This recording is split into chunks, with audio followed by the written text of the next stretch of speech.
सभी का SS news में मैं आपके साथ मुस्कान। सरहदों पर बहुत तनाव है क्या, जरा पता तो करो चुनाव है क्या।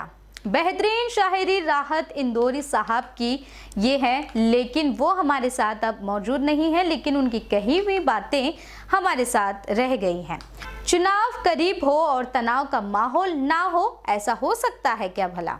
अब 2024 के आने वाले चुनाव से पहले भारत देश में होने जा रहे हैं इतिहास को बदल कर रख देने वाला यूनिफॉर्म सिविल कोड यानी कि समान नागरिक संहिता यानी यूसीसी।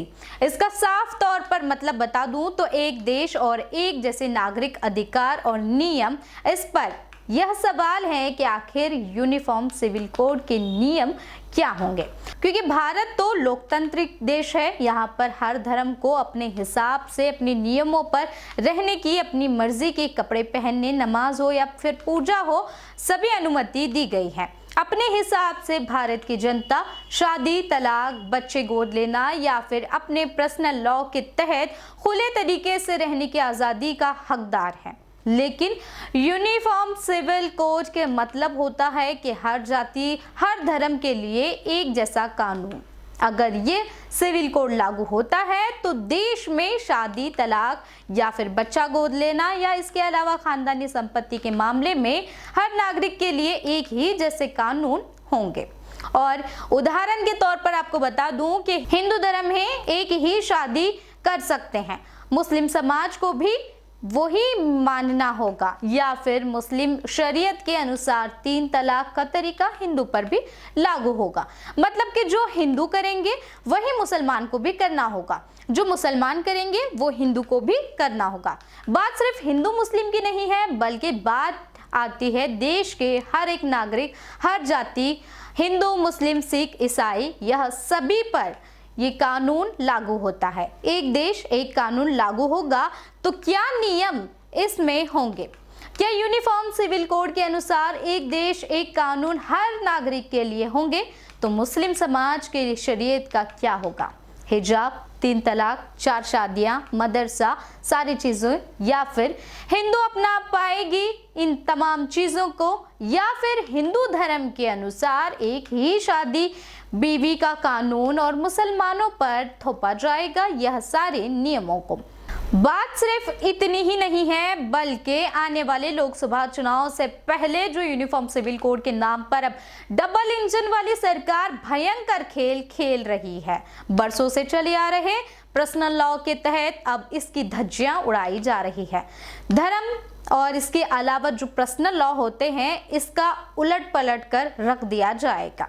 एक तरह से यहाँ पर देखा जाए तो यूसीसी लागू होगा। अगर यूनिफॉर्म सिविल कोड लागू होगा तो देश का हुलिया ही बदल दिया जाएगा। विधि आयोग ने यूनिफॉर्म सिविल कोड के लिए अब धार्मिक संगठनों से और दूसरे जिम्मेदार संगठनों से 30 दिन के भीतर ऑनलाइन सुझाव मांगे हैं। बीजेपी पार्टी के बड़े मुद्दे हैं जो कि ये पार्टी देश के विकास में कम और जातिवाद में ज्यादा घुसी पड़ी हुई है।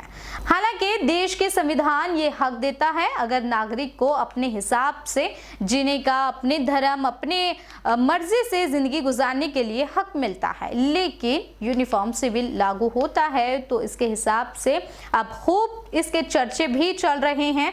तो वहीं पर बात की जाए कि कौन से धर्म के हित में ये फैसला, ये निर्णय होगा।